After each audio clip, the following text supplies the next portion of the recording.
মুসা আলাইহিস সালামের নাম শুনেছেন? উনি একদা আল্লাহর সাথে দেখা করতে যাচ্ছিলেন। রাস্তার ভিতরে তিন শ্রেণীর লোকের সাথে দেখা হয়েছে। এক শ্রেণীর লোক, একজন লোক, উনি খুব গরিব মানুষ, দিন আনে দিন খায়। জিজ্ঞেস করছে, হে মুসা কই যান? বলে আল্লাহর সাথে দেখা করার জন্য তুর পর্বতে যাচ্ছি। তা আমার কথাটা কি আল্লাহর কাছে বলা যাবে? কি সেটা? বলে আমি গরিব মানুষ, দিন আনি দিন খাই, টাকা পয়সা নাই, আল্লাহর কাছে কি একটু বলা যাবে আমার টাকা পয়সা কেমনি বাড়বে? হযরত মুসা বললেন ইনশাআল্লাহ। একটু অ্যাডভান্স করলেন, আর একটা লোকের সাথে দেখা। মুসা কই যান?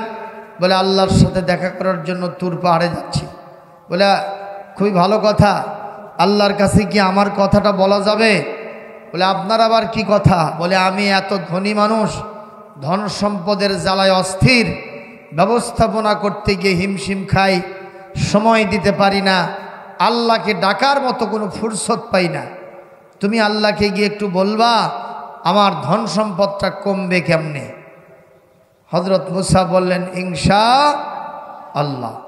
আরও একটু অ্যাডভান্স করলেন, একজন লোকের সাথে দেখা, যেই লোকের মাথা থেকে পা পর্যন্ত পুরোটাই বিকলাঙ্গ, মাথা তার চ্যাপটা, নাক হলো খুবই এরকম একেবারে চ্যাপটা, তারপরে মুখটা এবড়ো থেবড়ো, দাঁত নেই, কানে খুব একটা শোনে না, মুখ দিয়ে কথা বলতে গেলে বধিরের মতো থদর বদল হয়, তার দুইটা হাত লুলা, দুইটা পা হলো ল্যাংড়া এবং কালো কুৎসিত মানুষ।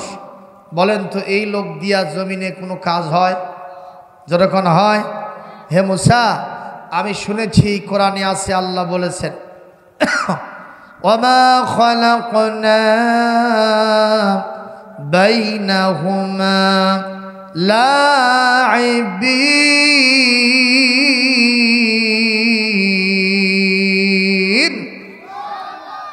এই আসমান জমিনের মাঝখানে যা আছে, আমি আল্লাহ রব্বুল আলামিন অনর্থক কোনো কিছু খেলতামাশার জন্য তৈরি করি নাই। সব কিছু তৈরি করার পেছনে আমার একটা উদ্দেশ্য আছে। যেরকম সুবহানাল্লাহ। হে মুসা, যদি উদ্দেশ্য থেকেই থাকে তাহলে আমার মতো একটা অকেজ মানুষ, আমি আমার পরিবারের বোঝা, আমি সমাজের বোঝা, দেশের বোঝা, কেউ আমার দেখতে পায় না, আমি নিজে পরিশ্রম করে খাইতে পারি না। সুতরাং আমাকে সৃষ্টি করার পিছনে আল্লাহর কি উদ্দেশ্য আছে, এটা কি আল্লাহর থেকে একটু শুনে আসা যাবে? হযরত মুসা বললেন ইনশাআল্লাহ।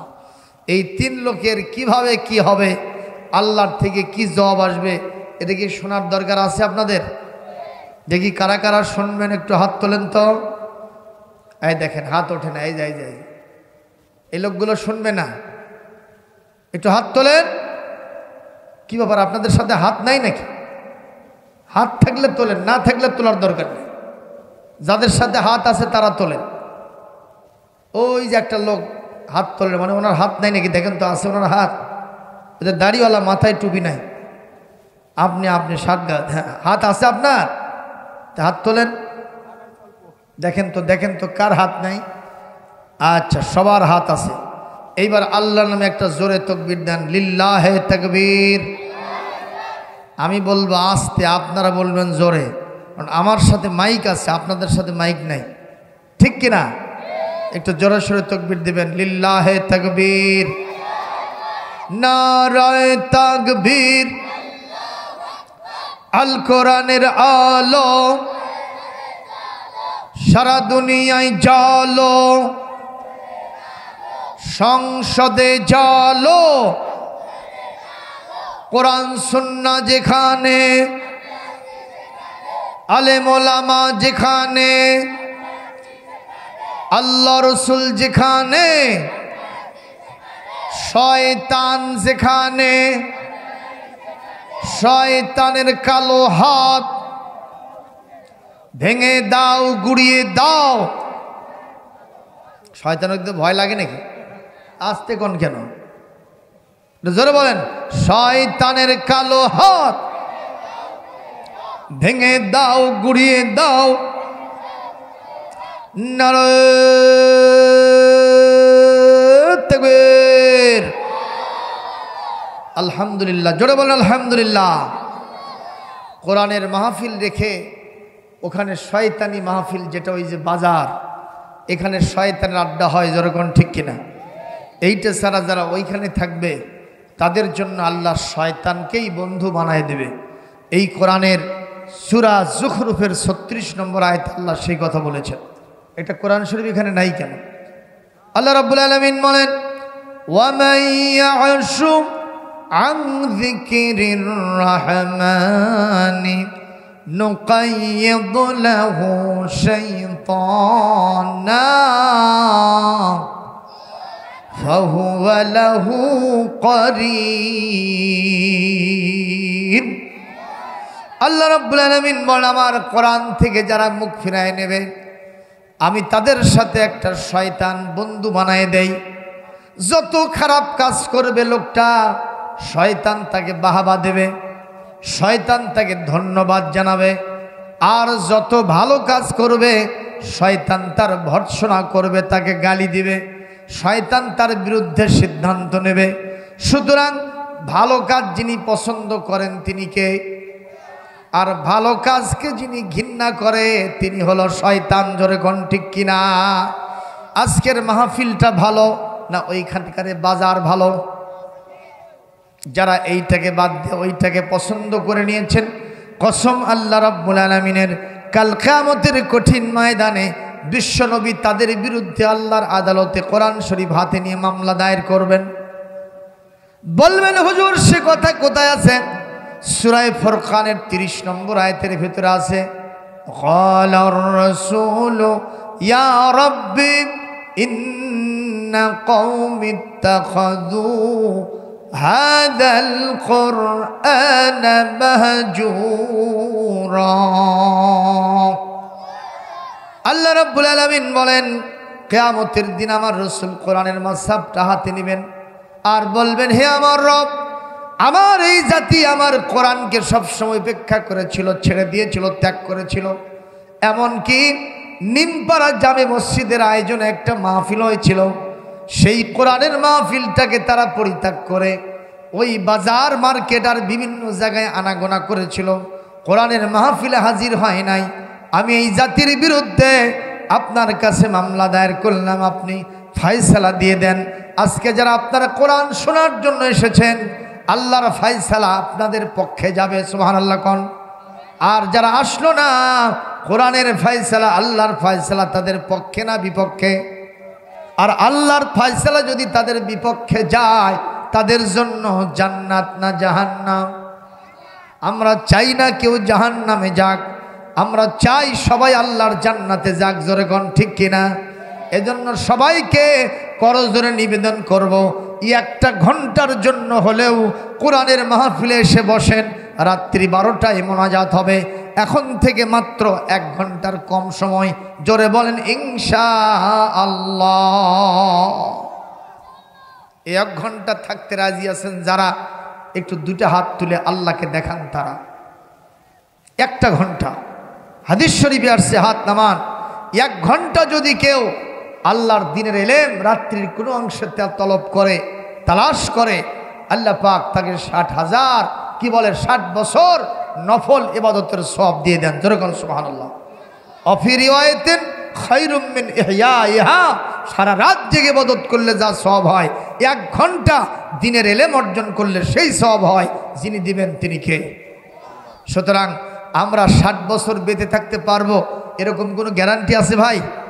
আমাদের বাংলাদেশে 10 বছর 12 বছর 15 বছরের আগে তো অনেকে আল্লাহকে সেজদায় দিতে জানে না। যেরকম ঠিক না বেটি? এই যে ছোট্ট ছোট্ট সোনামণিরা যারা এখানে বসে আছে, কোরআনের পাখি, এদের এক একজনের বয়স তো 5-6 বছর থেকে শুরু হয়েছে।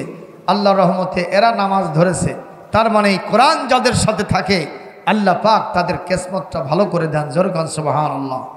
এরা এক একজন কোরআনের পাখি। বলেন তো, ছোটবেলা থেকে যারা কোরআন শেখে ভবিষ্যৎ জীবনে তাদের জীবনটা ভালো না খারাপ? একটু খেয়াল করবেন, আপনাদের বাগমারায় যদি শীতকালে রাতের বেলায় ভাত না খেয়ে ওই ভাতটা করকরা হিসেবে রাখেন, কি কি কি কি করা? ওটাকে আপনারা কি করকরা না গড়গড়া? করকরা কয়, বগুড়োতেও করকরা কয়। আচ্ছা, এই ভাতটা আপনারা সকালবেলা এটা কিভাবে খান? 2 ভাবে খান। আমাদের বগুড়ায় দুইভাবে খায়।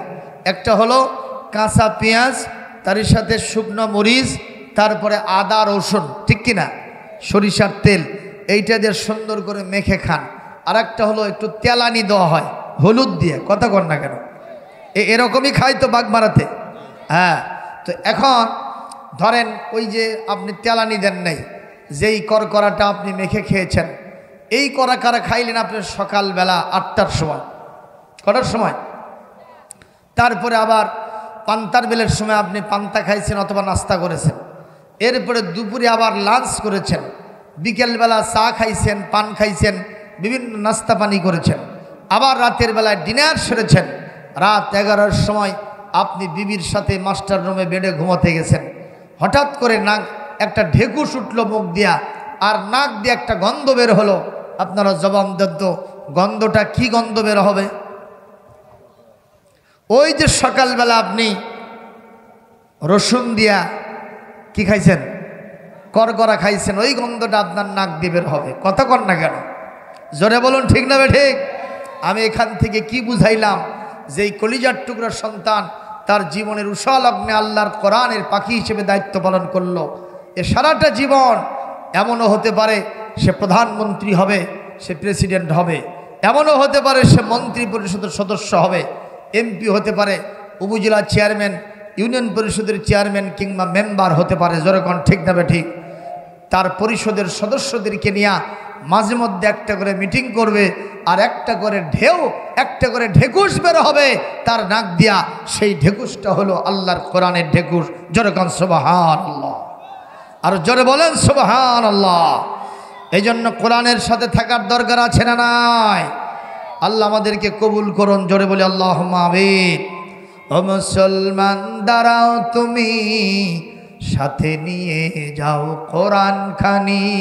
একটু বলেন না, ও মুসলমান দাঁড়াও তুমি, সাথে নিয়ে যাও কোরআন খানি।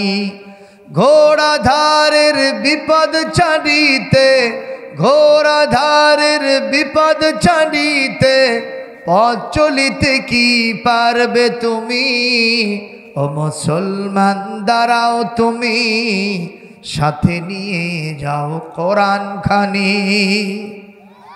পৃথিবীটা আজ শুধু হাহাকার, আলো নেই কোথাও, আজ শুধুই আধার, ঠিক না? পৃথিবীটা আজ শুধু হাহাকার, আলো নেই কোথাও, আজ শুধুই আধার। কোরআনে দিতে পারে আলোর দিশা, কোরআনে দিতে পারে আলোর দিশা, থাকুক সেথাই যত অন্ধকারী, সাথে নিয়ে যাও কোরআন খানি। ও মুসলমান দাঁড়াও তুমি, সাথে নিয়ে যাও কোরআন খানি। মারহাবা, আরো জোরে বলেন মারহাবা। আমি সেই কোরআন থেকে একটু আলোচনা করব। হাফিজিয়া মাদ্রাসা এখানে আছে, মসজিদ আছে, একটা কোরআনের কপি মঞ্চে দেওয়া যায় না? জাহিদুল ইসলাম সাহেব, আমাদের সম্মানিত জাহাঙ্গীর সাহেব, একটা কোরআন শরীফের কপি এখানে থাকলে তো ভালো হতো, একটু বরকতময় হয় না? জায়গার একটু বরকতময় হয়। আপনাদের কষ্ট হচ্ছে? আমি আলোচনা শুরু করব। কোরআনে কারীমের সূরা আল হুজুরাত, এটি 26 নম্বর পাড়ায় এসেছে।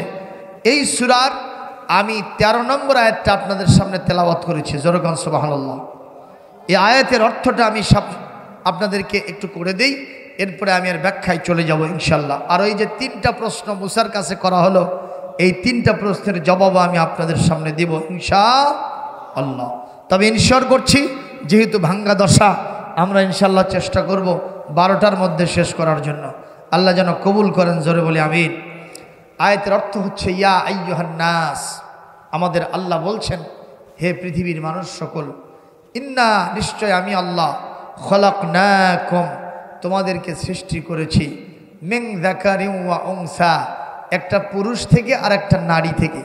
পুরুষ হচ্ছে আবুল বাশার হযরত আদম আলাইহিস সালাম, আর নারী হলো আমাদের মা হযরত হাওয়া আলাইহিস সালাম। জোরে কোন সুবহানাল্লাহ। আমাদের আদি পিতার নাম কি? কথা বলে না। আমাদের আদি মাতার নাম কি? আমরা তাদের মাধ্যমে পৃথিবীতে এসেছি। সুবহানাল্লাহ। আদম আলাইহিস সালামের বাপের নাম কি আছে? মায়ের নাম নেই। তাহলে আদম আলাইহিস সালামকে আল্লাহ পাক তার খাস আপন কুদরতে বাবা মা ছাড়াই পয়দা করেছে। সুবহানাল্লাহ। আর মারিয়াম আলাইহিস সালামকে এবং তার সন্তান যিনি আছেন এই পৃথিবীতে ঈসা রুহুল্লাহ আলাইহিস সালাম, তাকে আল্লাহ পাক পৃথিবীতে পয়দা করেছেন বাপ ছাড়াই, শুধু মায়ের মাধ্যমে। সুবহানাল্লাহ। ঈসা আলাইহিস সালামের বাবা আছে? যখন আছে, তাহলে এটা কেন করলেন? আল্লাহ পাক তার ক্ষমতাকে প্রদর্শন করেছেন, আমি ইচ্ছা করলে বাবা মা ছাড়াও সন্তান পয়দা করতে পারি। আবার আমি ইচ্ছা করলে শুধু মা হলেই হয়, বাপের দরকার হয় না। আমি আল্লাহর শয়তান, আমি আল্লাহর সন্তান তোমাদেরকে দিতে পারি। যেরকম সুবহানাল্লাহ। আর যেরকম সুবহানাল্লাহ। কোরআনে কারীম আছে ইন্নাল্লাহা ইয়াখলুকু মা ইয়াশা, আল্লাহ যাহা ইচ্ছা তাহাই তিনি বানাইতে পারেন, যাহা ইচ্ছা তাহাই তিনি সৃষ্টি করতে পারেন। জোরে বলেন সুবহানাল্লাহ। এই পৃথিবীতে আমরা আসার পরে আমাদের ভিতরেও দুইটা জাতি আছে। আমাদের মধ্যে কেউ মেল কেউ ফিমেল, আমাদের মধ্যে কেউ পুরুষ কেউ নারী। তবে তৃতীয় আরেকটা গ্রুপ আছে, যেইটার নাম হলো আপনাদের বাগমারায় কি বলে, পুরুষ এবং নারীর মাঝখানে যেটা, সেটা কি? আরো জোরে, জোর হলো না? মার্কা কি রে? হিজরা মার্কা। হিজরা মার্কাও আছে এখন, জোরে কোন ঠিক না ঠিক? এবার জাতীয় সংসদ নির্বাচনে রংপুরে কি বলেন জিএম কাদের সাথে লড়াই করছে একজন হিজরা, প্রায় জিতে গেছিলই প্রায়। আর বাংলাদেশের একটা জেলা আছে ঝিনাইদহ, সেই জেলাতে এখনো হিজরা একটা চেয়ারম্যান আছে। কথা কয় না কেন? তাহলে বোঝা গেল পুরুষ আর নারীর চাইতে হিজরার মর্যাদাই মনে হয় বেশি। মাঝামাঝি থাকা খুব ভালো জিনিস। কথা কয় না? নৌকা একটা ওই পাশে আর একটা এই পাশে, আপনি মাঝখানে দুইটাতে পা দিয়েছেন, তাহলে খবর আছে না নাই? সুতরাং হিজরা হওয়া খুব একটা ভালো জিনিস নয়। আজকে আমি পড়াইলাম কোরআনে কারীমের সূরাতুল লাইল, ফাজিল ক্লাসে পড়াইলাম। তৃতীয় গ্রুপের নাম হলো খুংসা, মুখান্নাস। যেরকম ঠিক না ঠিক? এই মুখান্নাস আর খুংসা, এদেরকে আমরা পুরুষ বলবো না নারী বলবো? বলে এটা আমরা বলতে পারবো না, এরা কোন লিঙ্গের অধিকারী সেটা আমার আল্লাহ ছাড়া আর কেউ জানে না। যেরকম মারহাবা, যেরকম মারহাবা। এখন কেউ যদি প্রশ্ন করে, কেউ যদি আল্লাহর সাথে শপথ করে, আল্লাহ আমি কোনো পুরুষ এবং নারীর সাথে কথা বলবো না, তোমার নামে শপথ করলাম। এটা আজকে তাফসিরে জালালাইনে পড়াইলাম।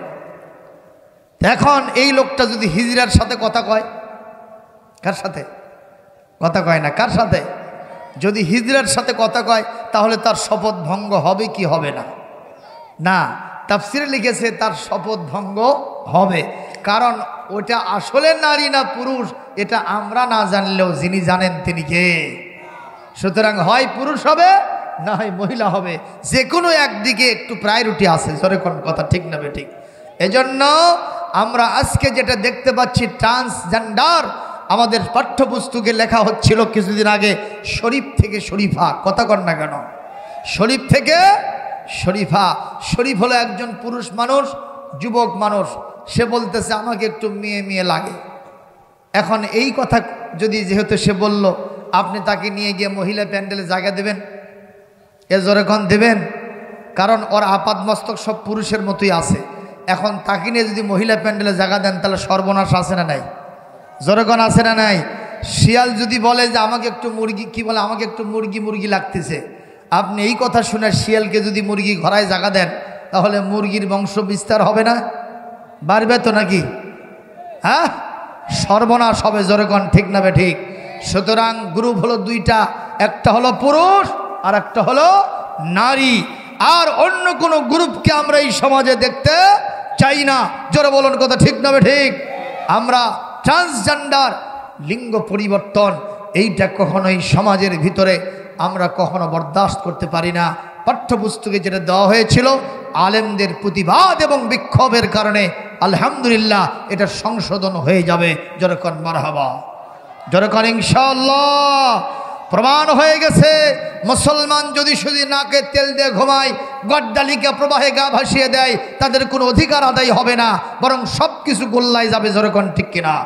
আর যদি মুসলমান ওই সাপের মধ্যে একটু ফোর্স করে ওঠে, যদি কামড়ও না দেয়, তাহলে বাতিলের বাচ্চা বাতিলেরা পালায়া ইন্দুরের গর্তও খুঁজে পায় না। যেরকম কথা ঠিক কিনা? এই জন্য প্রতিবাদী হইতে যিনি আদেশ দিয়েছেন তিনি কে? অন্যায়ের প্রতিবাদ করতে হবে। এটা কার নির্দেশ? জোরে বলুন, কার নির্দেশ? আল্লাহর নবী বলেছেন, এই পৃথিবীতে সাকিতু আনিল হক শয়তানুন আখরাস, যদি এই পৃথিবীতে কেউ সত্য কথা বলতে বিরত থাকে, এ হলো একটা বোবা শয়তান। জোরে কোন, কি শয়তান? আমি আব্দুল সালাম যদি কোরআন থেকে হক কথাগুলো, সত্য কথাগুলো বলি, তাতে কি আপনারা বেজার হবেন? বেজার হবেন? বেজার হলে আমার কিছু আসে যায় না। আল্লাহ নির্দেশ করেছেন, আমি তাই বলবো। জোরে বলেন ইনশাআল্লাহ। আমার ভাইরা, আল্লাহ রাব্বুল আলামিন বলেন, তোমাদের ভিতরে কেউ পুরুষ আর কেউ নারী, ওয়াজআলনাকুম শুউবান, তোমাদের কাউকে বিভিন্ন গোত্র উপগোত্র বিভিন্ন শাখা প্রশাখায় বিভক্ত করেছি। কাবাইলা, বিভিন্ন কবিলা, বিভিন্ন গোত্র, বিভিন্ন কওমে তোমাদেরকে বিভক্ত করেছি। তোমাদের সমাজের ভিতরে কেউ থাকবে, দেখা যাবে কেউ হবে মণ্ডল, কেউ হবে পরামানিক, কেউ হবে আপনার সর্দার, কেউ হবে সাইয়েদ, কেউ হবে তালুকদার, কেউ হবে সরকার। আমাদের দেশে এই রকম পদ্ধতি আছে না নাই? জোরখান আছে না নাই? আল্লাহ রাব্বুল আলামিন মানে এই সব পদ্ধতি উপাধি, এই সব বিভিন্ন শাখা প্রশাখা গোত্র বংশমর্যাদা, এগুলোর ভিত্তিতে আমার কাছে কোনো মর্যাদা কারো হবে না। এই পৃথিবীতে ওই মণ্ডল বংশের উপরে প্রামাণিক বংশের কোনো মর্যাদা থাকবে না। তালুকদার বংশ ওই প্রামাণিক বংশের উপর একটা বিবেচিত না হবে। আমি আল্লাহর কাছে ওই সমস্ত মানুষের মর্যাদা বেশি নয় যাদের চেহারা ভালো, যাদের সুন্দর সেকেল সুরত আছে, টাকা পয়সা বেশি আছে, ক্ষমতার চেয়ার আছে এবং বিভিন্ন বংশ মর্যাদা আছে। এদের মর্যাদা আমার কাছে বেশি না। আমার কাছে মর্যাদা হলো তার বেশি যার ভিতরে আমার তাকওয়া বেশি। আল্লাহর ভয় যার ভিতরে বেশি আছে, আল্লাহর কাছে তার মর্যাদাও বেশি হবে। যেরকম সুবহানাল্লাহ, আরো জোরে বলেন সুবহানাল্লাহ। ইন্নাল্লাহ আলিমুন খাবির, তোমাদের ভিতরে কে সবচাইতে বেশি তাকওয়াবান আর কার ভিতরে তাকওয়ার পরিমাণ কম, এটা আমি আল্লাহ সবচাইতে বেশি জানি এবং আমার কাছে সবচেয়ে বেশি খবর আছে। যেরকম সুবহানাল্লাহ। এই আয়াতটা নাজিল হওয়ার একটা শানে নুজুল আছে, একটা ঘটনা আছে। ঘটনাটা কি বলবো? না বললে আপনারা বুঝবেন না। ঘটনা হলো এটা, হযরত বেলাল ইবনে রাবাহ যিনি হাবশী গোলাম ছিলেন, তার নামটা কি আপনারা শুনেছেন? বেলাল রাদিয়াল্লাহু তাআলার আকৃতি আমরা ইতিহাস থেকে, সিরাত থেকে, সাহাবীদের নসবনামা থেকে আমরা যেটা দেখেছি, হযরত বেলাল রাদিয়াল্লাহু তাআলা আনহুর আপাদ মস্তক তরকারির পাতিলের নিচে, ভাতের পাতিলের নিচে যেরকম কালো কুৎসিত চেহারা থাকে, বেলালের চেহারা এর থেকেও বেশি কালো ছিল। যেরকম আল্লাহু আকবার। বেলালের চেহারা সাদা না কালো? আরো জোরে কালো। বেলাল রাদিয়াল্লাহু তাআলা আনহুর টাকা পয়সা হাতে তেমন কিছু ছিল না, যেহেতু হাবশা দেশে তার বাড়ি ছিল। কথা কোন না কেন? ঠিক না বে ঠিক? উমাইয়া নামে একজন ধনশালী ব্যক্তি ছিল মক্কাতে। সেই উমাইয়ার তিনি গোলাম ছিলেন, তার অধীনে তিনি কাজ করতেন। তার বাপকে তার মাকে এটাও জানা যেত না। পরনে পোশাক আশাক ভালো ছিল না, চেহারা তো নাই। এই ব্যক্তিটা নবী করিম সাল্লাল্লাহু আলাইহি ওয়াসাল্লামের আগমন বার্তা সংবাদ শোনার সাথে সাথে তার ভেতরটা পরিবর্তন হয়ে গেছে। যেরকম সুবহানাল্লাহ। উনি সিদ্ধান্ত নিলেন, আমি এতটুকুন বিলম্ব করব না, আমি শেষ নবী মুহাম্মদ রাসূলুল্লাহর কাছে যাব। যদি তার কথা আমার ভালো লাগে, তার চরিত্র দেখে আমাকে খুব সুন্দর লাগে, যদি তার চরিত্রের মাধুরী যদি আমাকে মুগ্ধ করে, তার তেলাওয়াত যদি আমার কাছে পছন্দ হয়, আমি অবজেকশন জানাবো না, আমি তার হাতে হাত দিয়ে মুসলমান হয়ে যাব। তখন তিনি যার অধীনে ছিলেন সেই লোকটার নাম হলো উমাইয়া ইবনে খালফ। কি নাম বললাম? উমাইয়া ইবনে খালফ, তার অধীনে ছিল। হযরত বিলাল এক পা দুপা করে উমাইয়ার জানতে আমার নবীর কাছে চলে গেলেন। যাওয়ার পরে নবী করিম সাল্লাল্লাহু আলাইহি ওয়াসাল্লামের মুখনিসৃত বাণী মহাগ্রন্থ আল কোরআনের তেলাওয়াত শুনেছে। কোরআনের তেলাওয়াত যদি ভালো করে করা যায় মজা লাগে না মজা লাগে? এই বাংলাদেশের এই যে ছোট্ট ছোট্ট সোনামণি হাফিজিয়া মাদ্রাসার ছাত্ররা, এরা আমার জাতির কত সম্পদ, কত বড় ভ্যালুয়েবল পার্সন, এরা কত বড় মূল্যবান সম্পদ, এটা আমরা হয়তো এখন বুঝি না। আমাদের দেশের সাকিব আল হাসানকে আমরা মনে করি এই জাতির সম্পদ, কথা কয় না? আমরা মনে করি এই জাতির সম্পদ হলো মাশরাফি বিবিন মুর্তজা, আমরা মনে করি এই জাতির সম্পদ হলো নায়ক ফেরদাউস, আমরা মনে করি জাতির সম্পদ হলো মাহিয়া মাহি, আমরা মনে করি এই জাতির সম্পদ হলো ওই যে আপনার ডলি সায়ন্তনী, আমরা মনে করি মমতাজ ম্যাডাম, এরাই হলো জাতির সম্পদ। কারণ এরা এদের প্যানপ্যানানি সুর দিয়া মানুষকে কনভার্ট করে, লাখ লাখ টাকা হাতিয়ে নিয়ে যায়, মানুষের ইমানটাকে হরণ করে, চরিত্রের ভিতরে সুরসুরি দেয় অবৈধ প্রেমের। কথা বলেন ঠিক না বেঠিক? একটা মানুষকে ইমান হারা করার জন্য যত যা আছে সব তারা জানে। কথা কোন ঠিক না বেঠিক? তাদেরকে আমরা সেলিব্রিটি মনে করি। ও মুসলমান, এই ক্রিকেটার সাকিব আল হাসান সহ যারাই বিদেশের মাটিতে খেলতে যায়, একটা ম্যাচে যদি যেতে দেখবেন পরে 14টাতে আর কোনো খবর। ঠিক কিনা বেঠিক? ঠিক কিনা বেঠিক? জোরে কোন ঠিক না বেঠিক? যখন যায় তখন ফুলের মালা নিয়ে যায়, যখন আসে তখন তাদেরকে আবার জুতোর মালা দেবার চায়। কারণ তুমি হারিয়ে আসছো। কতক্ষণ ঠিক না বেঠিক? ও মুসলমান, সেই সাকিব আল হাসানকে আমরা এতটাই সেলিব্রিটি মনে করেছি, আমাদের যুবকরা ওকে যদি দেখে পিছনে ডানে বামে সামনে পিছনে সব জায়গায় হ্যামিলনের বাসিওয়ালার মতো খালি ভিন ভিন করে পিঁপড়ার মতো তার পিছে হাঁটে। জোরে কোন ঠিক কিনা?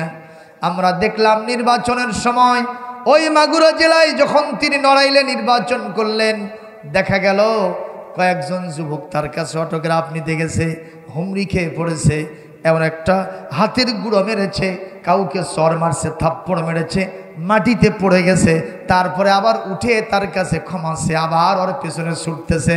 এরকম দৃশ্য বাংলার জমিনে আছে না নাই? অথচ এতটাই সেলিব্রিটি, যে লোকটা বিসমিল্লাহ কবার পারে না। জোরে কোন কথা ঠিক কিনা? সে এক জায়গায় বক্তৃতা দিতে গিয়ে বলতেছে বিসমিল্লাহির রহিম, বিসমিল্লাহির রহিম। আজ পর্যন্ত বিসমিল্লাহ যে শিখতে পারে নাই, আমার দেশের একজন কুলি মজুরের চাইতেও সে নিকৃষ্ট। কথা বলেন না কেন? আল্লাহর কাছে 4 পয়সার মূল্য নাই। আবার আরেকজন ওয়াজ করতে গিয়ে, বক্তব্য দিতে গিয়ে সালাম দিচ্ছে, আসসালামু আলাইকুম ইয়া রাহমাতুল্লাহ। কি সালাম দিচ্ছে? আসসালামু আলাইকুম ইয়া রাহমাতুল্লাহ। জীবনে শুনেছিলেন এরকম সালাম? আপনাদের দেশে আছে? সর্বনাশ। এক এলাকায় গেলাম, একজন প্রধান অতিথি মঞ্চে এসে বলতেছে, ভাইরা আমার, গত নির্বাচনে আপনারা আমাকে ভোট দিয়ে নির্বাচিত করেছেন, এই জন্য আমি গর্ববতী। আর আজকে মাহফিলে আবার প্রধান অতিথি করেছেন, আমি এই জন্য আবারও গর্ববতী। তাহলে একই মঞ্চে নেতাজি কয়বার গর্ভবতী হয়েছে? উনি বলবে গর্ববোধ করি, এইটা না বলতে পারে কয় গর্ভবতী। এটা জোরে কন্ডা হুজবিল্লাহ। আর একজন নেতা বক্তব্য দিতে গিয়ে বলছে, ভাইয়ের আমার, আগামী নির্বাচনে যদি আপনারা আমাকে এমপি নির্বাচিত করেন, আমি এই ডিগ্রি কলেজকে ইন্টারমিডিয়েট কলেজ বানাই দেব। ডিগ্রি বড় না ইন্টারমিডিয়েট বড়? হে, কোনটা বড় তোমরা জানো না বোধহয়? না, ডিগ্রি বড়। উনি ডিগ্রিকে ইন্টারমিডিয়েট করবে, তার মানে উনি বুঝি না যে কোনটা বড়। কথা কর না কেন? এরকম শিক্ষার দৌড় নেতা আছে না নাই? এরা সেলিব্রিটি হতে পারে না।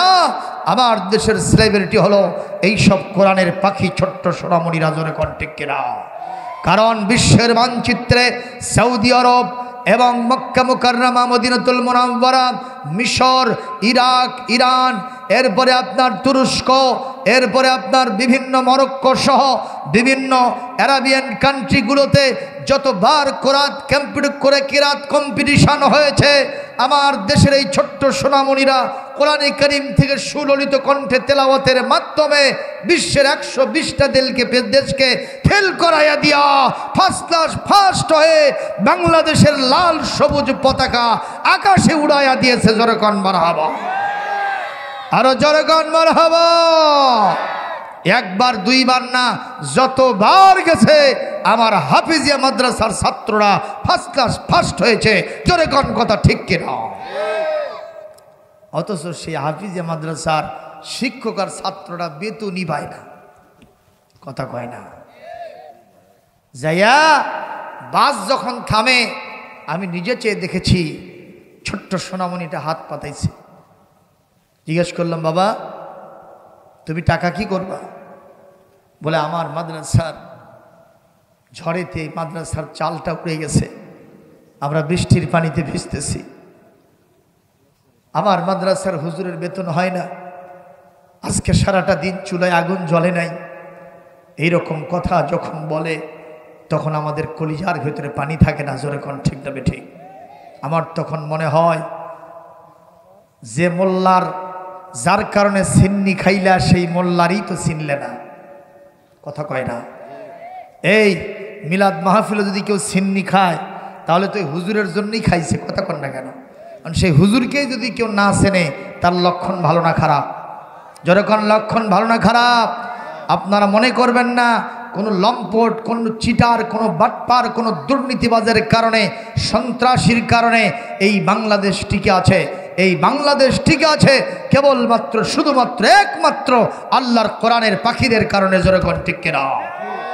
কারণ আল্লাহর কোরআনের পাখিদেরকে যিনি ভালোবাসেন তিনি কে?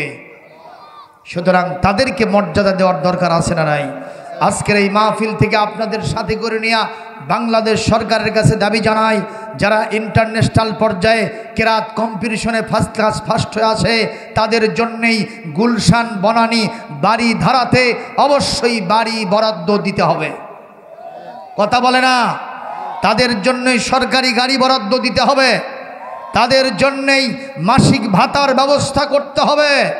যেই মাদ্রাসা ওই যে মাদ্রাসাগুলি এরকম যোগ্যতার স্বাক্ষর রাখছে সেই মাদ্রাসাগুলিকে সরকারি অনুদানভুক্ত করতে হবে। আমার কথার সাথে যারা একমত আছেন দুহাত তুলে আল্লাহকে দেখাও। লিল্লাহে তাকবীর, লিল্লাহে তাকবীর।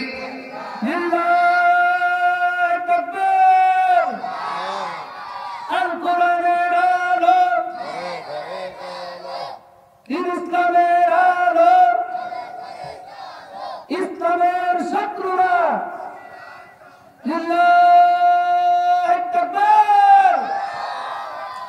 আলহামদুলিল্লাহ বলেন আলহামদুলিল্লাহ। হযরত বেলালের সিহারা নাই, সুরুদ নাই, টাকা নাই, পয়সা নাই, সিয়ার নাই, ক্ষমতা নাই, ওরকম ঠিক না, বাবাও নাই, মাও নাই, কিছুই নাই। হযরত বেলাল চলে গেছেন নবীর কাছে মুসলমান হইতে। জোরে সুবহানাল্লাহ। বেলাল মুসলমান হইয়া একজন মানুষ যদি কোরআন শেখে, একজন মানুষ যদি বিশ্ব নবীর প্রতি ঈমান আনে, তার লাইফ স্টাইলটা কি চেঞ্জ হবে না হবে না? বলেন, একজন নন মুসলিম আর একজন মুসলিমের মধ্যে পার্থক্য আছে না? আল্লাহ বলছেন কোরআনে সূরা তাওবার ভিতরে, ইন্নামাল মুশরিকুনা নাজাসুন, এই পৃথিবীতে যারা মুশরিক তারা হলো অপবিত্র। জোরে কোন ঠিক কিনা? এদের ধোয়া নাই, মশা নাই, কথা কোন ঠিক কিনা? পরিষ্কার পরিচ্ছন্নতা বলতে কিছু নাই। এরা মনে করে তুলসীর গাছের পানি খুবই পবিত্র, তুলসীর পাতা, কথা কয় না, আছে না নাই? একজন মুসলমান হয়েছে, আমি তাকে জিজ্ঞেস করলাম কি ঘটনা, আপনি মুসলমান হয়েছেন কেন? কয় যে ভাই একটা জিনিস দেখে আমার মন ভালো লাগে নাই। কি সেটা? কয় দেখি আমার দাদি একদিন সকালবেলা তুলসীর গাছের পাতার পানি সুন্দর করে নিয়ে এসে খাইতেছে, এরকম চটকায়া চটকায়া। আমি জিজ্ঞেস করলাম, দাদি খবর কি? কয় এই গাছের পানি, এই পাতার পানি খুবই পবিত্র। ভালো কথা। একদিন আমি তাকায় দেখলাম মিস্টার ডিওজি সাহেব, ডিওজি বোঝেন নাই? ডিওজিতে কি হয়? ডগ সাহেব, কুকুর সাহেব, পাও আলোক করে দস্তুর মতো প্রসাব করলো, ব্রাশ ফায়ার করলো। পরের দিনে দেখি আমার দাদি ওই পানি নিয়ে এসে চটকায় চটকায় খাইতেছে। আমি জিজ্ঞেস করলাম, দাদি খবর কি? কয় গতকালকের চাইতে আজকেরটার টেস্ট বেশি। জোরে কর নাউজুবিল্লাহ। আমি তখন আমার দাদিকে বললাম, ওই যিনি মুসলমান হয়েছে তিনি বলতেছেন, আমার দাদিকে বললাম, দাদি এই ধর্মে আমি আর থাকবো না। যেই ধর্ম পরিষ্কার পরিচ্ছন্নতা বোঝে না, অপবিত্রতা পবিত্রতা বোঝে না, এই ধর্ম আমি গ্রহণ করতে পারি না। জোরে কর মারহাবা, আরো জোরে কর মারহাবা। হযরত বিলালের অবস্থাটা পরিবর্তন হয়ে গেছে। এই সিমটম দেখে উমাইয়া জিজ্ঞেস করছে, কি খবর বেলাল? মা শানুকা, বেলাল তোমার শান কি? একটু অন্যরকম ভাবসাব দেখা যায়, মাঝে মধ্যে কি যেন মুখ থেকে বিড়বিড় বিড়বিড় করে তেলাওয়াত করো, এগুলো কি? যার ভেতরে ঈমান আছে বলেন তো, ঈমানের গরম যার মধ্যে আছে এটা কি চাপায় রাখা যাবে? আতর যদি আপনি যতই চাপায় রাখেন ওর সুগন্ধ বাড়াবে কি বাড়াবে না? হযরত বেলাল বলেই ফেললেন, উমাইয়া আমার মনিব, আপনি আমাকে যা করেন যা বলেন আমি মাথা পেতে নিব। আমি বিশ্ব নবীর হাতে হাত দিয়া মুসলমান হয়ে গেছি। এক আল্লাহকে আমার পালনেওয়ালা, সৃষ্টিকর্তা, আইনদাতা, বিধানদাতা মেনে নিয়েছি। সুবহানাল্লাহ। কাল করবেন, আরো জোরে বলেন, আরো জোরে বলেন। উমাইয়া বলল, বেলাল তুমি আর পরিণতি জানো? হযরত বেলাল বলেন, কি পরিণতি? বলে, যদি এটা না ছাড়ো, মুহাম্মাদের নেতৃত্ব যদি না ছাড়ো, ওই এক আল্লাহর দাসত্ব গোলামি যদি না ছাড়ো, আমি কিন্তু তোমাকে উচিত শিক্ষা দেব। বলে, আপনার গায়ে যত প্রকারের শক্তি আছে, যত অ্যাক্টিভিটিস আছে, আপনি সব অবলম্বন করেন। আমি বিলাল আপনার কাছে আপনাকে সাক্ষী রেখে আবার ঘোষণা করছি, লা ইলাহা ইল্লাল্লাহু মুহাম্মাদুর রাসূলুল্লাহ। মারহাবা, আরো জোরে কোন আল্লাহু আকবার। এই কথা বলা সারা উমাইয়া বলল, জল্লাদেরাম এই মুহূর্তে বেলালকে গ্রেফতার করো। হযরত বেলালকে গ্রেফতার করা হলো, রিমান্ডে নেওয়া হলো। রিমান্ডের শাস্তি হলো কি জানেন? শাস্তি হলো উটের পিছনে হযরত বেলালকে বেঁধে দিয়েছে।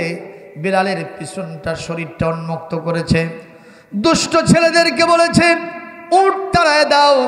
মক্কার কঙ্করময় রাস্তাগুলিতে বেলালের পিঠটা বেজে যাবে, আর ওই সমস্ত চামড়া ছিঁড়ে ছিঁড়ে বেলালের জীবনটা শেষ হয়ে যাবে। ওকে আমি মজা দেখাবো, ঈমান গ্রহণের কতটা মজা আমি দেখাবো। দুষ্ট ছেলেরা এমনভাবে উট তাড়াইছে, হযরত বেলাল উটের পেছনে ছিলেন, শরীরে কোনো কাপড় চোপড় নাই। ইতিহাস লিখছে, নবমুসলিম হযরত বেলাল রাদিয়াল্লাহু তাআলা আনহু পিঠের চামড়াগুলো ছিঁড়ে ছিঁড়ে মক্কার অলিগলি কঙ্করময় রাস্তাগুলি লালে লাল হয়ে গেছে। অনেকক্ষণ উট তাড়ানোর পরে হযরত বেলালকে উট থেকে সর খুলে নিয়ে এসে হযরত বেলালকে উমাইয়ার সামনে দাঁড় করা হয়েছে। উমাইয়া বলেছে, বেলাল এখন মনে হয় তুমি কনভিন্স হয়ে গেছো, তুমি মনে হয় এখন রেডি হয়ে গেছো। বেলাল রে, এই মুহূর্তে এক আল্লাহকে বাদ দাও, এক মুহাম্মদকে তুমি নেতৃত্ব থেকে তুমি বিরত থাকো, তার নেতৃত্ব তুমি মেনো না। হযরত বেলাল এই কথা শোনাও ছাড়া তিনি আবার দারাজ কণ্ঠে বলতে থাকলেন, আশহাদু আল্লা ইলাহা ইল্লাল্লাহু ওয়াহদাহু লা শারীকা লাহু ওয়া আশহাদু আন্না মুহাম্মাদান আবদুহু ওয়া রাসূলুহু। জোরে কোন আল্লাহু আকবার, আরো জোরে কোন না আল্লাহু আকবার। এইবার উমাইয়া বলল, বেলাল তোমার এখনো শুভবুদ্ধির উদয় হয় নাই, আরো মূল্য তোমাকে দিতে হবে। বলে, কি করবে তুমি আমাকে? হযরত বেলালকে নিয়ে আসলো মরুভূমির উত্তপ্ত বালিকা রাশির উপরে, হাত পা গুলো টান টান করে ধরেছে, আর উত্তপ্ত বালিকা রাশি আস্ত জ্বলন্ত আগুনের মতো হযরত বেলালকে চিৎ করে শোয়ায় দিয়া পিঠের ওপরে এত বড় বড় পাথরগুলো চাপায় দেওয়া হয়েছে। হযরত বেলাল আহা করেন আর ছটফট করতে থাকেন। উমাইয়া বলল, নিঃসন্দেহে তোমাকে মরণ পর্যন্ত অবস্থায় থাকতে হবে। ভাইরা আমার, অনেকক্ষণ পরে হযরত বেলাল নিস্তেজ হয়ে গেছেন, নিথর হয়ে গেছেন। উমাইয়ার চিন্তা সম্ভবত বেলাল দুনিয়া থেকে বিদায় হয়ে চলে গেছে। উমাইয়া গিয়ে টেস্ট করতেছে তার নার্ভ আছে কিনা, তার নিঃশ্বাস শ্বাস প্রশ্বাস যায় কি যায় না। হাতের কাছে কি বলে, এই নাকের কাছে আস্তে করে আঙ্গুল দিয়েছে, দেখা যায় আস্তে আস্তে একটু করে নিঃশ্বাস যায়, নার্ভ একটু চলতেছে।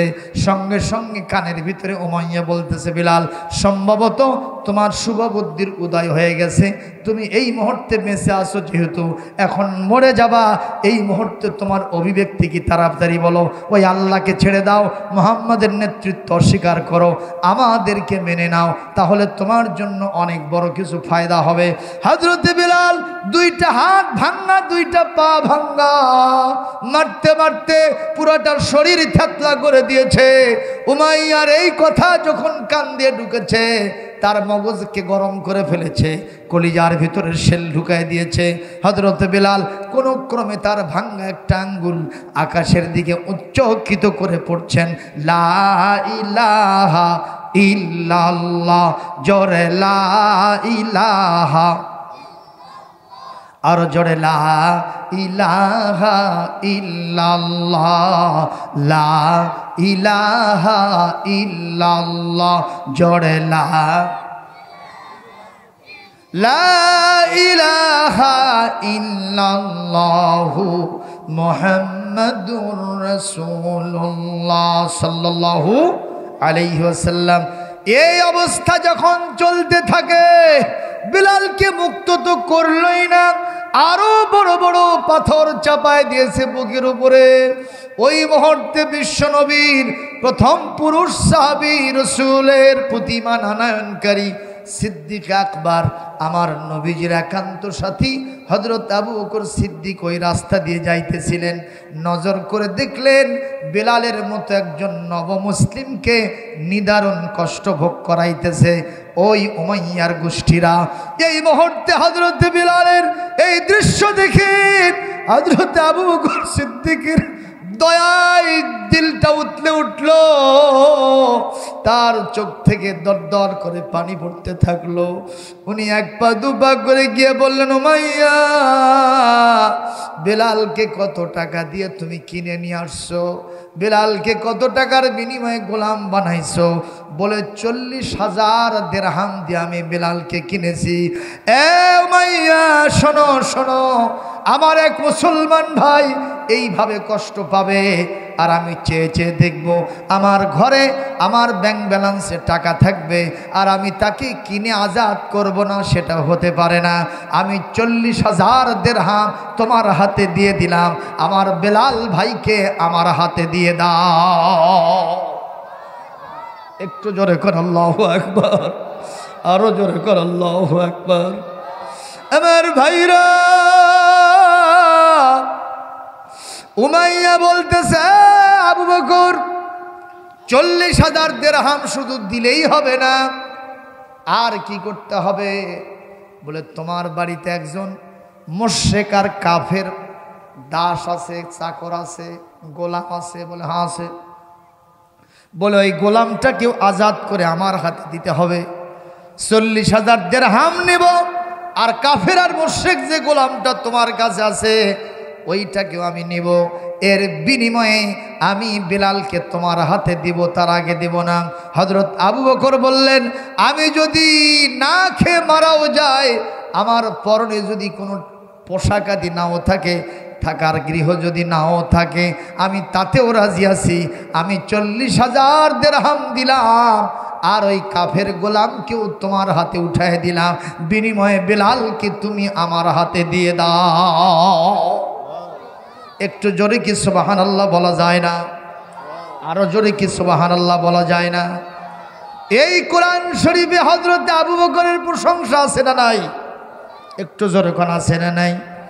সিদ্দিকে আকবর ইবনে কুহাফা রসুলের বিকল ছায়া ছবি দিনের তরে কে আর এমন উজাড় করে দিল যা কিছু সবই উজাড় করে দিল যা কিছু সবই বলেন সিদ্দিকে আকবর ইবনে কুহাফা রসুলের বিকল ছায়া ছবি দিনের তরে কে আর এমন উজাড় করে দিল যা কিছু সবই উজাড় করে দিল যা কিছু সবই। একটু জোরে কি আল্লাহু আকবার বলা যায় না? আরো জোরে কি আল্লাহু আকবার বলা যায় না? আমার ভাইরা বেলাল কে আহত অবস্থায় মুমূর্ষ অবস্থায় হযরত আবু বকর মুক্ত করে নিয়ে আমার নবীর দরবারে হাজির হয়ে গেছে। শুনতেছেন, বুঝতেছেন? কষ্ট হচ্ছে, মোনাজাত করব, আর একটু চলবে। দেখি কারা কারা চলার পক্ষে আছেন, দুটো হাত তুলে আল্লাহকে দেখান। লিল্লাহে তাকবীর, লিল্লাহে তাকবীর। এবার হাত নামান।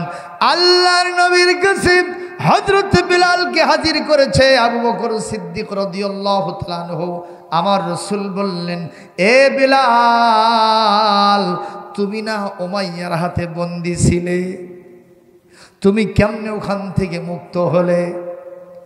এ আবু বকর, আমার বিলালকে কে মুক্ত করলো রে? আমার কাছে রিপোর্ট ছিল বিলাল এখন করিবুল মউত, বিলাল এখন চলে গেছে কোমায়, মুমূর্ষ অবস্থায়। সেই বিলালকে আমার কাছে কে হাজির করেছে রে? আবু বকর, তাড়াতাড়ি বলো। হযরত আবু বকর বলেন, হুজুর, আমি যখন পার্শ্বে দিয়ে যাচ্ছিলাম বেলালের এই নির্যাতনের দৃশ্য আমার চোখের ভিতরে ধরা দিল। আমি সহ্য করতে পারি নাই। আমার যত টাকা পয়সা ছিল 40,000 দিরহাম দিয়েছি, আর একজন কাফের গোলামকে আজাদ করে ওই উমাইয়ার হাতে দিয়েছি, বিনিময়ে আমি বেলালকে মুক্ত করেছি। আমার নবী কেঁদে কেঁদে বললেন, বিলাল, এ আবু বকর, এত ভালো কাজটা তুমি করেছো, এই কাজে তুমি আমাকে একটু শরীক কেন করলে না? তুমি যে কাজটা করেছো, বেলালকে ওই স্টিম রোলার থেকে, কষ্টের জায়গা থেকে বাঁচাইছো, দুনিয়ার কষ্ট থেকে তুমি বাঁচাই দিয়েছো। আমি নবীজি তোমার সামনে আমি আল্লাহর পক্ষ থেকে ঘোষণা করলাম, আনতা আতিকুল্লাহি মিনান নার। এ আবু বকর, তুমি বেলালকে দুনিয়ার আযাব থেকে, কষ্ট থেকে মুক্ত করেছো। আমি রাসূল ঘোষণা দিলাম, আল্লাহ রাব্বুল আলামিন এই আমলের কারণে আল্লাহ পাক জাহান্নামের কঠিন আযাব থেকে তোমাকে মুক্ত করে দিয়েছে। একটু জোরে কোন সুবহানাল্লাহ, আরো জোরে বলেন না সুবহানাল্লাহ। আমার ভাইরা, ইতিহাস লেখছে যে উমাইয়া বেলালকে এত নির্যাতন করেছে, বদরের যুদ্ধের ময়দানে হযরত বেলাল রাদিয়াল্লাহু তাআলা আনহু বীর দর্পে যুদ্ধের ময়দানে চলে গেছেন। আল্লাহর নবীর কাছে বললেন, হুজুর, আমি যদি আজকের যুদ্ধের ময়দানে ওই উমাইয়াকে দেখতে পাই, আপনি অর্ডার দিবেন, আমি ওকে কিন্তু কুপঘাত করে ফেলবো। হুজুর বললেন, যদি পেয়ে যাও, কোনো খাতির যুদ্ধের ময়দানে হবে না। জোরে কর আল্লাহু আকবার, আরো জোরে কর আল্লাহু আকবার।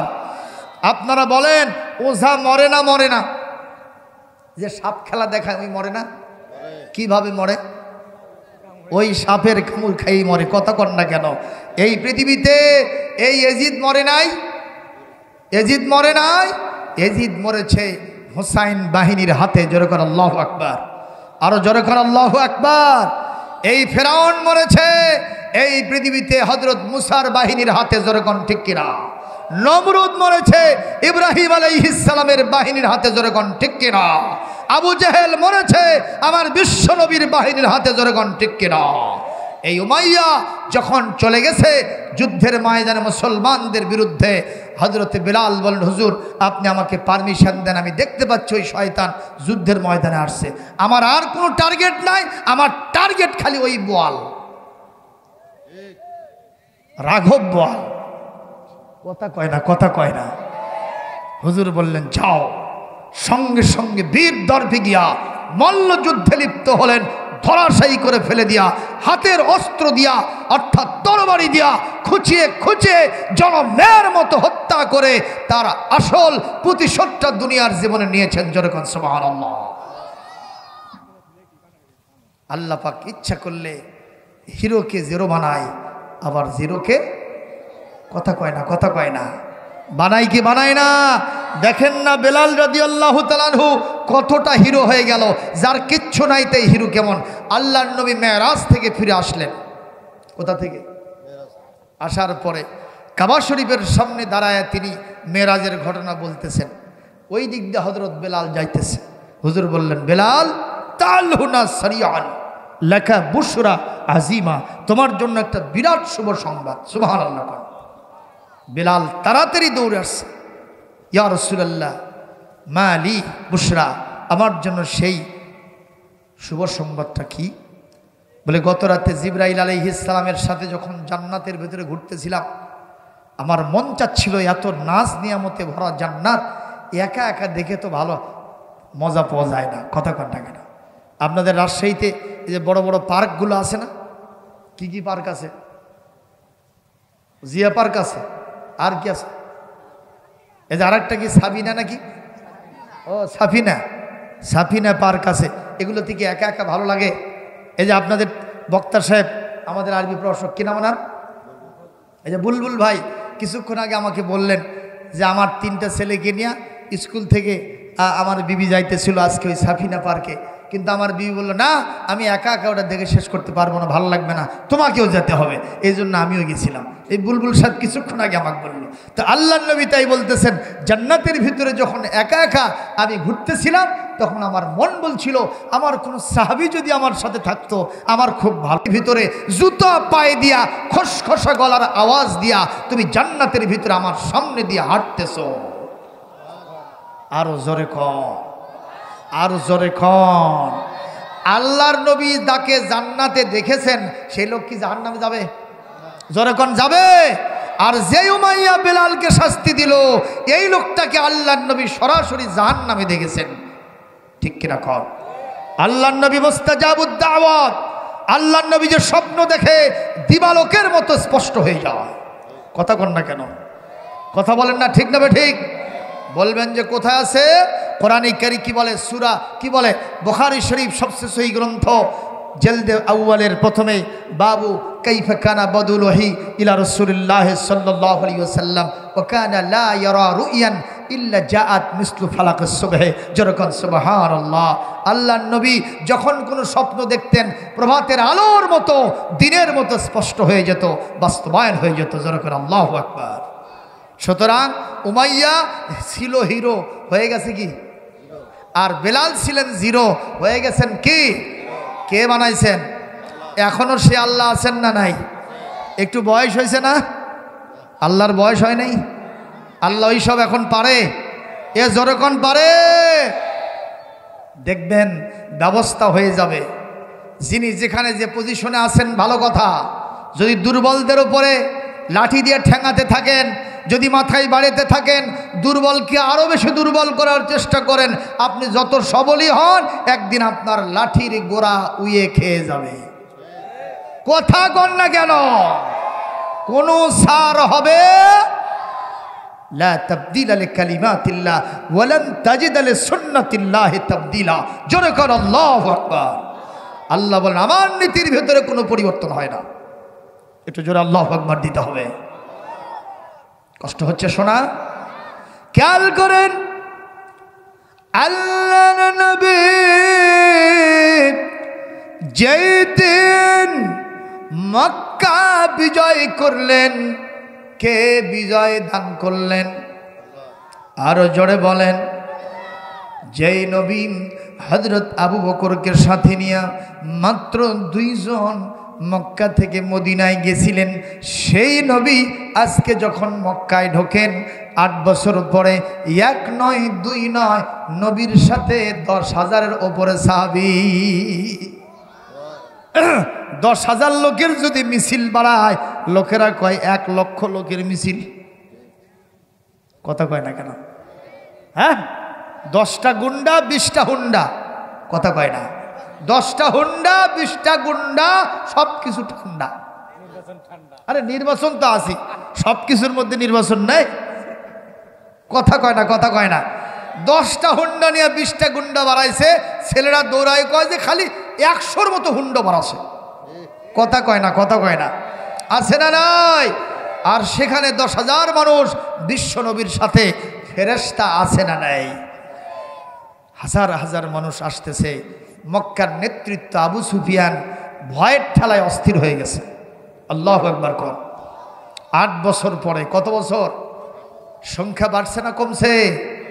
বলে কেন? আপনারা কি মনে করছেন এই দেশে যারা ইসলামী আন্দোলন করে, যতই মামলা হামলা, অত্যাচার নির্যাতন, ফাঁসির দড়ি, যতই প্রকারের জেল জুলুম জরিমানা হোক না কেন, ইসলামী আন্দোলনের সাথীরা কি কমে গেছে? এ জোরেগণ কমে গেছে? এমন কোনো জায়গা নাই সেই জায়গাতে ইসলামী আন্দোলনের সাথীদেরকে আপনি পাবেন না। জোরেগণ মারহাবা।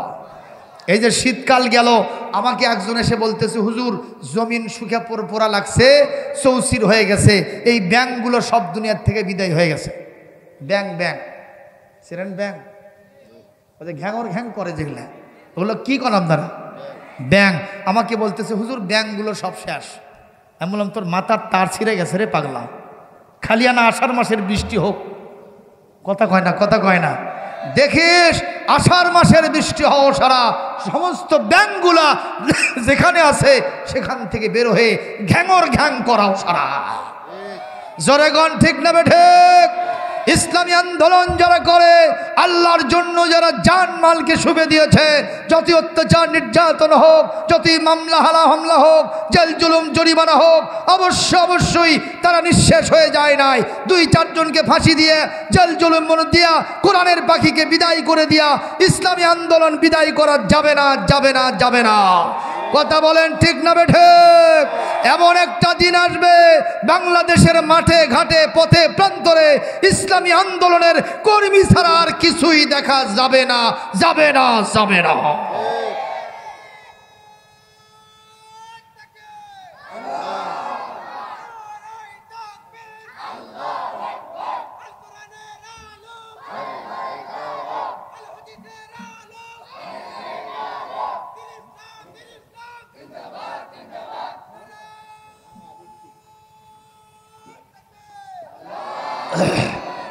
কথা কি ঠিক? কথা ঠিক? আপনাদের এলাকায় ইউক্যালিপটাস গাছ আছে? জমির আলে আলে লাগায়, আমাদের এলাকায় লাগাইছিল। তো দেখে ওই মালিক যে দেখতেছে বড় হয়ে গেছে, কিন্তু সূর্যের আলো ঠিক মতো জমিনে পড়ে না, ধান ঠিক মতো হয় না, ফসল হয় না। চিন্তাগুলোর গোষ্ঠী সাফ করে দেব। একদিনে গিয়ে 10টা কেটে থুয়ে আসছে। কয়টা? লোকটা 10 দিন পরে গেছে, যায় দেখে এক একটা থেকে 10টা করে কুশি বাড়াছে। কয়টা করে? লোকটা বলতেছে, বারে না কাটাই ভালো আছিল, আগে তো একটা ছিল, এখন একটা থেকে 10টা কর। মারহাবা। কি বুঝাইলাম? ইসলামী আন্দোলনের কর্মী একটা যাবে, 10টা বের হবে। কোরআনের পাখি একটা গেছে, লুৎফর রহমান সাহেব গতকাল বিদায় হয়ে গেছে, তাই বলে কি কোরআনের ময়দান ফাঁকা? জনগণ ফাঁকা? হাজার হাজার কোরআনের হক মুফাসসির এখনো তাফসীর মাহফিলে আছে না নয়? এক আমির হামজার ঠেলা সামলানি তো কঠিন। কথা কয় না? কথা কয় না? আমার বগুড়াতে সেই দিন মঞ্চে উঠতেই দেয়নি। ডুমন বগুড়া আমি নিয়ে কামিল মাদ্রাসা, এক একটা মাহফিলে লক্ষ লক্ষ জনতা, 3 বছর জেল খাটে বাড়াচ্ছে। কথা কয় না? লোকরা মনে করলো বাবা ওর নাম নিশানা বোধহয় মুছে গেল। যেই বের হয়েছে, আগে চায় চিনতে 50,000 টাকা পায়নি, 1 লাখ টাকা এখন ফালে দিয়ে করছে, হুজুর একটা ডেট দেন, পরে আরো দিব। মারহাবা কয় না? মারহাবা বলেন, আল্লাহু আকবার বলেন। মর্যাদা কমছে না বাড়ছে? মিজানুর রহমান আজহারি আলেতে যে কি হবে আল্লাহ জানে। আসবে কি আসবে না? ইনশাআল্লাহ বলেন। এই দেশের বৈধ নাগরিক কোন দেশ থেকে পাসপোর্ট করে এখানে তারা আসে নাই, এখানেই জন্ম, এখানেই বড় হয়েছে। সুতরাং একদিন নাগরিক অধিকার হরণ করে যারা নিয়েছে অবশ্যই এই অধিকার ফিরে দিতে হবে হবে হবে। চোখের পানি ফেলে গেছেন, আবার চোখের পানি মুছে হাসতে হাসতে এয়ারপোর্টে নেমে বাংলাদেশের তাফসীর মাহফিলে মিজান আজহারি হাজির হবেই হবে। জোরে বলুন কথা ঠিক কিনা? তাতে কি মন খারাপ করলেন? জোরে কোন মন খারাপ করলেন? বাস এই মুহূর্তে আল্লাহর নবী মক্কা দখল করেছেন, বাধা কেউ নাই। সুবহানাল্লাহ। এখন রসুল আগে বলছেন সাহাবীদেরকে, খবরদার, মক্কায় ঢোকার পরে তোমরা ফলদার বৃক্ষের গায়ে আঘাত করবা না, কাটবা না, নারীর গায়ে, শিশুর গায়ে, বৃদ্ধ বৃদ্ধার গায়ে আঘাত দিবা না, আমার বিনা অর্ডারে কোনো গাছের পাতাও ছিঁড়বা না। সুবহানাল্লাহ। কত বড় নেতা, আদর্শ নেতা। সুবহানাল্লাহ, জোরে বলেন। এখন সাহাবীদেরকে নির্দেশ দিয়েছেন, সাহাবীরা তো আর হুজুরের নির্দেশের বাইরে কোনো কাজ করবে না। হুজুর দেখেন, এক বুড়ি মহিলা এত বড় একটা পোটলা মাথায় নিছে, একবার পরে আর একবার ওঠে। হুজুর জিজ্ঞাসা করেন, বুড়ি, ইয়া আইয়াতুহাল আজুজ আইনা তাযহাবিন, ও বুড়ি তুমি কই যাও? বলে, বাবা তুমি কে? তুমি কই থেকে আসছো? তুমি কি জানো না মক্কার আব্দুল্লাহর বেটা মোহাম্মদকে আমরা 8 বছর আগে খেদে দিয়েছিলাম, তারাই দিয়েছিলাম। সেই মোহাম্মদ আজকে বিজয়ের বেশে মক্কায় ঢুকছে, কাফের যারে পাবে হাতের অস্ত্র দিয়ে কচু কাটা করে দেবে। আমি সেই মোহাম্মদের ভয়েতে নিরাপদ আশ্রয়ের দিকে যাইতেছি। যেখানে গিয়ে বাঘের ভয় সেখানে গিয়েই রাত হয়। কথা কথা গেল, কথাগুলো কাকে বলতেছে? আমার নবীকেই বলতেছে। আল্লাহর নবী বললেন, বুড়ি ভালো কথা, এই যে বিশাল পোটলাটা মাথায় নিয়েছ, তোমার কি কষ্ট হয় না? বলে, কষ্ট তো হবেই, করে কি লাভ? আমার ছেলে মেয়ে সব আগেই পালাইছে, একটা শ্রমিক যে নিব, একটা দিন মজুর নিব, এরকম একটা লোক আমি পাই নাই। এজন্য নিজের পোটলা নিয়া আমি আমার নিরাপদ আশ্রয়ের দিকে ছুটে যাচ্ছি। আল্লাহর নবী বললেন, বুড়ি বড্ড কষ্ট হচ্ছে তোমার, আমি যদি তোমার এই পোটলাটা বহন করি তুমি তাতে বেজান না খুশি? বলে, বা তোমার মতো এত সুন্দর সুদর্শন একটা মানুষ যদি আমার এই পোটলা বহন করে দেয় আমি তো খুশি হবই, দোয়াও করব, তোমার জন্য এতগুলো টাকা আমি পারিশ্রমিক দিয়ে দিব। আল্লাহর নবী এই পোটলা মাথায় নিয়ে আর সামনে হাঁটতেছেন, পিছনে কে? ওই বুড়ি। কিছু দূর যাওয়ার পরে বুড়ি তাকায় দেখে কত সুন্দর মানুষ, মনে মনে বলতেছে, এই পৃথিবীর শেষ নবী মোহাম্মদ না হয়ে তোমার মতো মানুষ যদি নবী হতো আমাদের কপালটা ভালো হয়ে যেত। আল্লাহর নবী অনেক দূর চলে গেছেন। বুড়ি বলতেছে, বাবা থামো, এটাই আমার নিরাপদ জায়গা, এখানেই রেখে দাও। এখানে রাখলে আব্দুল্লাহর বেটা মোহাম্মদ অন্তত এত দূর পর্যন্ত আসতে পারবে না, এটাই নিরাপদ জায়গা। আল্লাহর নবী বললেন, বুড়ি তাহলে রাখো, আমি রেখে দিলাম, তুমি আমার জন্য দোয়া করবে, আমি যাই। বুড়ি বলতেছে, বাবা তোমার পরিচয় কি? বলে, বুড়ি আমার পরিচয় দেওয়ার কোনো দরকার নাই, আমি শুধু দোয়া চাই। সুবহানাল্লাহ। বুড়ি ছাড়ে না, নবীও পরিচয় দেয় না, আর বলতেছে, বাবা দেরি করো, একটু পয়সা নিয়ে যাও। আল্লাহর নবী বললেন, বুড়ি এমন একজন মানুষ তোমার উপকার করেছে, তোমার পোটলাটা বহন করেছে, এ মানুষ জীবনে মানুষের উপকার করে 4টা পয়সা কোনোদিন চেয়ে নেয় না। একটু জোরে সুবহানাল্লাহ বলা যায় না? আল্লাহর নবী যেতে চান, বুড়ি যেতে দেয় না। এ বাবা তুমি পয়সা নিবা না, অথচ রাস্তার ভিতরে আমার এই পোটলার ভিতরে কত সোনা দানা আছে, টাকা পয়সা আছে, দিনার দিরহাম আছে, তুমি এগুলো নিয়ে রাস্তার ভিতরে তো কেটেও পড়লে না, অথচ তুমি পয়সা নিবা না। কি তোমার পরিচয়? এই মক্কার জমিনে বিনা পয়সায় মানুষ মানুষের উপকার করে, এ দৃশ্য চোখে দেখা দূরের কথা, মানুষের মুখে কোনোদিন গল্পেও শুনি নাই। তুমি পয়সা নিবা না, তোমার কি নাম, তোমার কি পরিচয় না জানলে আমি তোমারে ছাড়ব না। বুড়ি পরিচয় নিতে চায়, আমার নবী দিতে চান না। এক পর্যায়ে যখন আচ্ছা মতো ধরেছে, জিদ ধরেছে বুড়ি, আমার নবীজি তখন বললেন, বুড়ি এই কান দিয়ে শোনো আর মানুষের কাছে রিলে করে শুনে দাও, যত দূর পর্যন্ত যার ভয়ে তুমি পালায় আসছো, আমি সেই আব্দুল্লাহর ইতিম পুত্র, আমি হলাম নবী মুহাম্মদ রাসূলুল্লাহ। একটু জোরে কন্যা আল্লাহু আকবার, আরো জোরে বলেন না আল্লাহু আকবার। এই কথা বলাও সারা, বুড়ির চোখ দিয়ে দরদর করে পানি পড়াও ছাড়া। বুড়ি বলতেছে, বাবা তোমার সম্পর্কে এই মক্কার নেতারা এত বাজে বাজে কথা আমারে শুনাইছে, আজকে তুমি যে ব্যবহার দেখাইছো, নবী সারা সাধারণ মানুষের চরিত্র ব্যবহার এরকম কখনো হবে না। তুমি যে নবী তাতে এতটুকুন সন্দেহ আমার মনের ভিতর নাই। যখন পাইয়া গেছি তোমাকে সাক্ষী রেখে ইমানের কালেমার ঘোষণা দিয়ে দিচ্ছি। কারা কারা আছেন হাতটা দুটো তুলে আল্লাহকে দেখায় দেন। মা বোনেরা মহিলা প্যান্ডেলে আপনারাও হাত তুলবেন, আল্লাহ দেখবেন। সুতরাং একটা দোয়া করেন, আল্লাহুম্মা বারিক লানা ফি রজাবা ওয়া শাবানা ওয়া বাল্লিগনা রমাদান।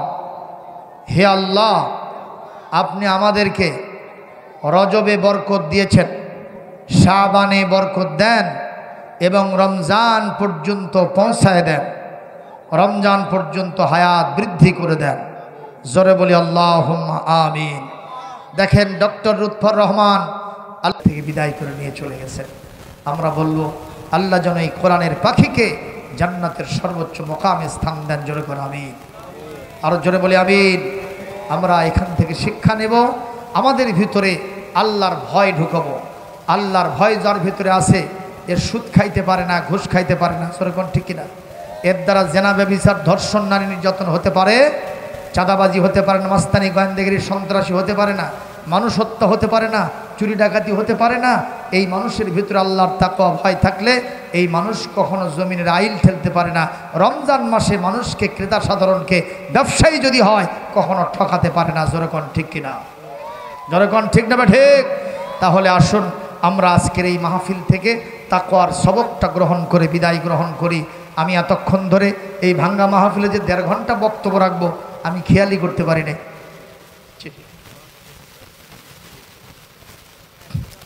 আচ্ছা শোনেন, কত হচ্ছে এটি? আপনি কি সই করতে চান? এখানে হবে না, তো বারবার অনুরোধ করেছি। সুতরাং আজকে এটাই থাকে। আল্লাহ যা দিয়েছেন আলহামদুলিল্লাহ। আজকের মাহফিলটা যে হলো এটাই তো আলহামদুলিল্লাহ। কথা কর না কেন? যদি ঝড় উঠতো আমি বক্তা তক্তা হয়ে ওখান থেকে ফিরে যেতাম। কথা কয় না, ঠিক কিনা? আল্লাহ যে দিয়েছেন এই জন্য জোরে বলেন আলহামদুলিল্লাহ। আলহামদুলিল্লাহ কাসীরা, আল্লাহু আকবার কাবীরা, সুবহানাল্লাহি বুকরাতাম ওয়া আসীলা। জোরে বলেন আমিন ইয়া রাব্বাল আলামিন। বাস আমি আপনাদের সকলের দীর্ঘায়ু কামনা করে আমার নিজের জন্য দোয়া চেয়ে নিয়ে আপনাদের সকলের জন্য দোয়া করে আগামীকাল ফজর থেকে কেউ নামাজ কাজা করবেন না। আপনার বাড়িতে যদি একজন মেহমান আসে, আগের থেকে একটা প্রস্তুতি নেন না ভাইজান? নেন তো? একটা আত্মীয় স্বজন আসতেছে, তিথি পর্ব আসতেছে, আগের থেকে প্রস্তুতি নেন। রমজানের চাইতে শ্রেষ্ঠ মেহমান ইমানদারদের জন্য আর একটাও হতে পারে না। সুতরাং সেই মেহমান আসতেছে, আমরা তার জন্য প্রস্তুতি নিব না? সেই প্রস্তুতি কি? আমরা এখন থেকে নামাজ শুরু করে দিব, কেউ নামাজ কাজা করব না ইনশাআল্লাহ বলি। মা বোনেরা পর্দায় থাকবেন, 5 ওয়াক্ত নামাজ পড়বেন, রমাদান শরীফে রোজা রাখবেন, বাড়িতে পর্দার সাথে থাকবেন, স্বামী থাকলে প্রাণ ভরে খেদমত করবেন, পরকীয়া প্রেমে লিপ্ত হবেন না, সব সময় পর্দার হালতে থাকবেন। আপনারা একটু হালাল হারাম বাজ বিচার করে চলবেন, সত্যের পক্ষে থাকবেন। বাড়িতে পর্দা কায়েম করবেন, আল্লাহর জান্নাতের দরজা খুলে যাবে। জোরে বলি আল্লাহুম্মা আমিন।